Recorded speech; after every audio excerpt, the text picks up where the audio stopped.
بسم الله الرحمن الرحيم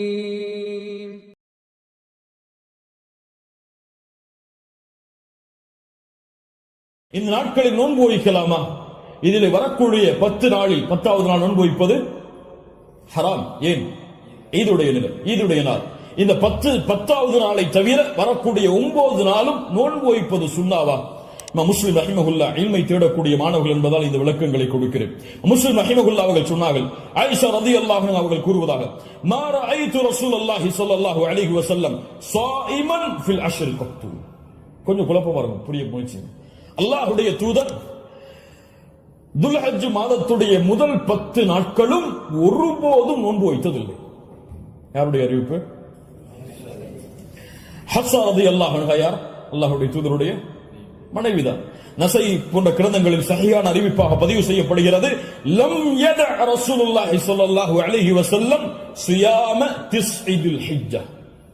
அல்லாஹ்வுடைய தூதர் ஸல்லல்லாஹு அலைஹி வஸல்லம் துல்ஹஜ் மாதத்துடைய முதல் 9 நாளும் எப்போதும் நோன்பை விட்டதில்லை. ஒரு ஹதீஸ் என்ன சொல்கிறது?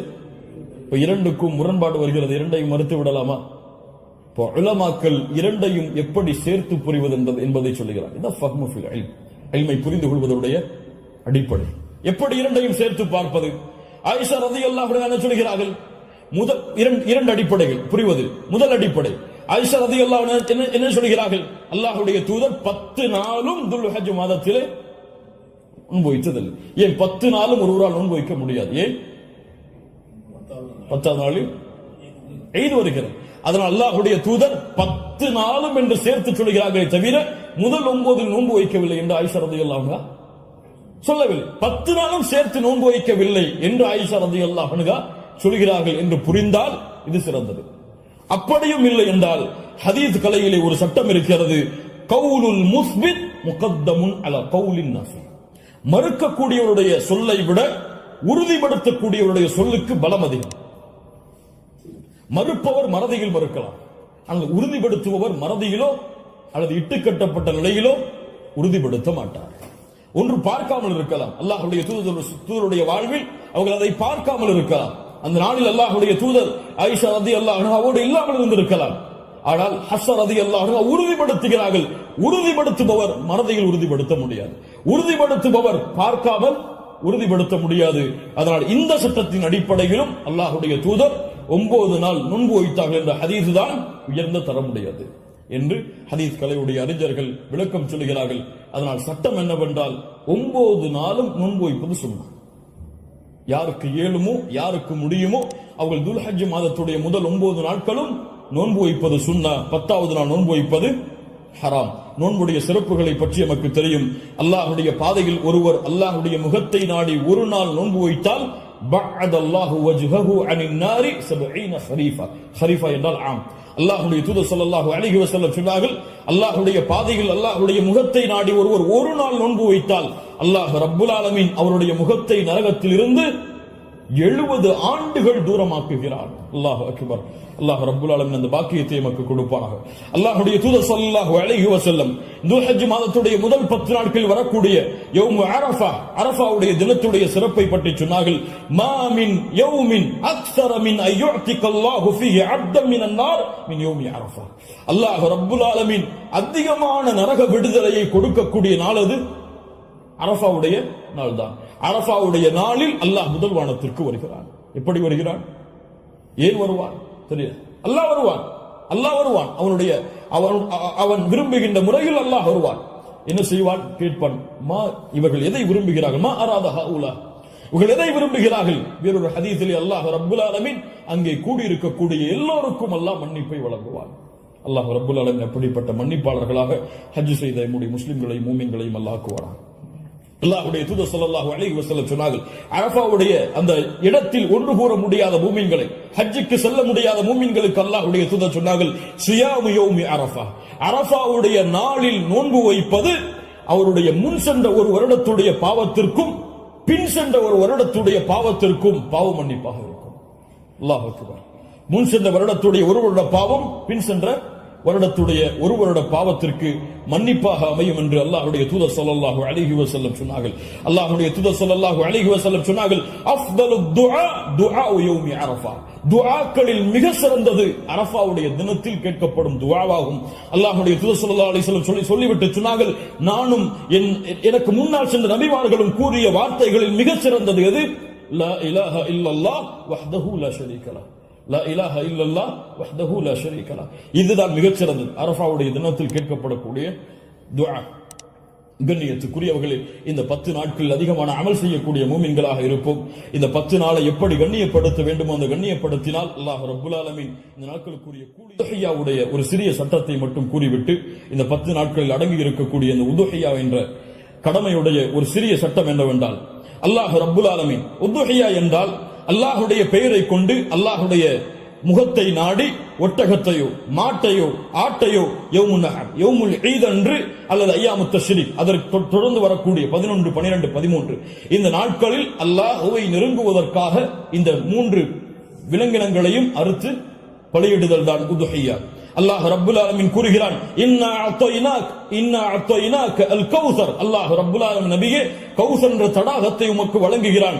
அதனால் ஃபஸல்லி லிரப்பிக வன்ஹர், அல்லாஹ்வை தொழு, அல்லாஹ்விற்கு அறுத்து பலியிடுங்கள். வன்ஹர் வஸ்ப, அல்லாஹ்விற்கு அறுத்து பலியிடுங்கள் என்று அல்லாஹ் ரப்புல் ஆலமீன் கட்டளையிடுகிறான். இந்த உதுஹியாவுடைய விஷயத்தில் உலமாக்கள் மத்தியிலே கருத்து வேறுபாடு இருக்கிறது. சில உலமாக்கள் சொல்கிறார்கள், உதுஹியா என்பது வாஜிப், அதை விட்டால் பாவம். உதுஹியா வாஜிப், அது விட்டால் பாவம்.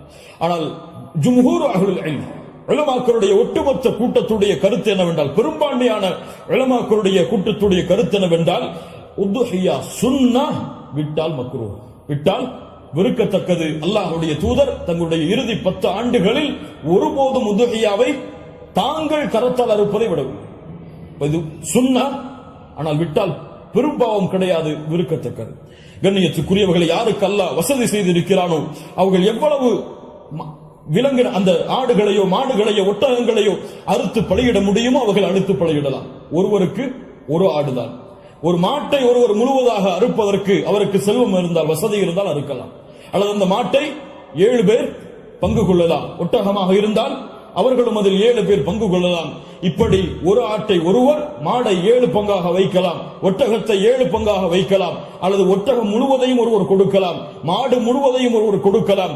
2 ஆடுகள் 3 ஆடுகள் என்று ஏழைகளுடைய கஷ்டங்களை நீக்க அல்லாஹ்வுடைய முகத்தை நாடுபவர்கள் எவ்வளவு அல்லாஹ் அவர்களுக்கு செல்வத்தை விசாலப்படுத்தி இருக்கிறாரோ அவ்வளவு அவர்களும் விசாலப்படுத்தலாம். அந்த விலங்கினங்களுடைய சட்டம் என்ன? ஆடாக இருந்தால் 1 வருடம் பூர்த்தியாக இருக்க வேண்டும், 2வது வருடத்தில் நுழைந்திருக்க வேண்டும். மாடாக இருந்தால் 2 வருடங்கள் பூர்த்தியாக இருக்க வேண்டும், 3வது வருடத்தில் அது நுழைந்திருக்க வேண்டும். ஒட்டகமாக இருந்தால் 5 வருடம் பூர்த்தியாக இருக்க வேண்டும், 6வது வருடத்தில் அது நுழைந்திருக்க வேண்டும். யாருக்கெல்லாம் ஒரு முழு குடும்பமாக ஒரே இடத்திலே ஒரே உணவை சாப்பிட்டு வசித்தால் அந்த முழு குடும்பத்திற்கும் ஒரு ஆடு போதுமானது, அல்லது முழு குடும்பத்திற்கும் ஒரு மாடு போதுமானது, அந்த முழு குடும்பத்திற்கும் ஒரு ஒட்டகம் போதுமானது. ஒரு குடும்பம் மொத்தமாக ஒரே இடத்திலே ஒரே உணவை சாப்பிட்டு இருந்தால், தனித்தனியாக வேறு வேறு உணவுகளை வைத்திருந்தால் அவர்கள் தனித்தனியாக உதுஹியாவை அவர்கள் கொடுக்க வேண்டும். கண்ணியத்துக்குரியவர்கள், இந்த முறையில் இந்த வணக்க வழிபாட்டை செய்வதற்கு அல்லாஹ் எமக்கு உதவி செய்வானாக. லை யனாலல்லாஹு லுஹுமுஹா வலா திமாஉஹா, இதனுடைய மாமிசங்களோ இரத்தங்களோ அல்லாஹ்வை சென்றடைவதல்ல. வலாக்கின் யனாலுஹு தக்வா மின்கும், உங்களுடைய உள்ளத்தில் இருக்கக்கூடிய தக்குவாதான் அல்லாஹ்விடத்தில் சென்றடைகிறது. கண்ணியத்துக்குரியவர்கள், நபி இப்ராஹிம் அலைஹிஸ்ஸலாம், இஸ்மாயில் அலைஹிஸ்ஸலாம் அவருடைய தியாகத்தை நினைவு கூறும் பொருட்டு இப்ராஹிம் அலைஹிஸ்ஸலாம் தன்னுடைய மகனை அல்லாஹ் அறுக்க கட்டளையிட்ட போது, நான் அறுக்க தயாராகிறேன் என்று இப்ராஹிம் அலைஹிஸ்ஸலாம் அல்லாஹ்விற்காக தன்னுடைய அல்லாஹ்வுடைய கட்டளையை ஏற்க துணிந்ததை போன்று, யா அல்லாஹ் நீ கூறினால் எதையும் செய்வதற்கு நான் தயார் என்ற தன்மையை வெளிப்படுத்துவதற்கு தான் இந்த யௌமுன் நஹர் யௌமுல் ஈதுடைய தினத்தில் ஆடுகளையோ மாடுகளையோ ஒட்டகங்களையோ அறுக்கக்கூடிய கட்டளை அல்லாஹ் கொடுத்திருக்கிறார். இது ஒரு சடங்காகவோ சம்பிரதாயமாகவோ இல்லாமல் அல்லாஹ்விற்காக செய்யப்படக்கூடிய வணக்க வழிபாடாக எண்ணி இன்று நியத்து வையுங்கள். அல்லாஹ் எனக்கு கொடுத்த செல்வத்தின் அடிப்படையில் இன்ஷா அல்லாஹ் இதை நான் விசாலப்படுத்துவேன். என்னால் எவ்வளவு முடியுமோ அவ்வளவு அல்லாஹ்வுடைய பாதையில் அறுத்து பலியிட்டு ஏழைகளுக்கும் நானும் அதிலிருந்து உண்பேன். கண்ணியத்துக்குரியவர்களை, சிறந்தது என்னவென்றால் நாம் வாழக்கூடிய இடங்களில் அறுத்து பலியிடுதல் தான் சிறந்தது. நாம் வாழாத ஊர்களில் அறுத்து பலியிடுதல் சிறந்தது கிடையாது, உலமாக்களுடைய குர்ஆன் சுன்னாவுடைய ஆதாரங்களின் அடிப்படையில்.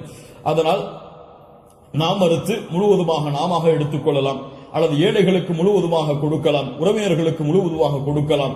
இதில் ஹதீஸ் அடிப்படையில் தெளிவான ஆதாரங்கள் எவ்வளவு பங்குகளை வைக்க வேண்டும் என்பதற்கு கிடையாது. ஆனால் 3 பங்காக வைத்து கொடுக்கப்பட வேண்டும் என்பது ஹதீஸ் கலையிலே ஹதீஸிலிருந்து இஜ்திஹாத் அதை ஆய்வு செய்து முடிவெடுத்த உலமாக்கள் இப்னு கையிம் போன்றவர்கள் 3 பங்காக அதை வைத்து பங்கிட வேண்டும் என்று விளக்கம் சொல்கிறார்கள். இன்ஷா அல்லாஹ் அதுவும் சிறந்ததுதான். ஒரு பங்கு எமக்கு, இன்னொரு பங்கு உறவினர்களுக்கு, இன்னொரு பங்கு ஏழைகளுக்கும் கொடுத்து உதவலாம், அல்லது பங்குகள் முழுவதுமாக ஏழைகளுக்கும் கொடுக்கலாம், அதிலிருந்து நாமும் முழுவதுமாக சாப்பிடலாம். இதில் எந்த தவறும் கிடையாது. அல்லாஹ் ரப்புல் ஆலமீன் இன்னும் விளக்கங்கள் உங்களுக்கு தேவை இருந்தால் உலமாக்களை அணுகி அதை கேட்டுக்கொள்ளுங்கள். அல்லாஹ் ரப்புல் ஆலமீன் இந்த இறுதி 10 நாட்களை கண்ணியப்படுத்தக்கூடிய இந்த இறுதி 10 நாட்களில் அதிகமான அமல்களை செய்து அல்லாஹ்வுடைய பொருத்தத்தை பெறக்கூடிய நன்மக்களாக அல்லாஹ் ரப்புல் ஆலமீன் என்னையும் உங்களையும் ஆக்கி அருள் புரிவானாக. அஸ்ஸலாமு அலைக்கும் வரஹ்மத்துல்லாஹி வபரகாத்துஹு.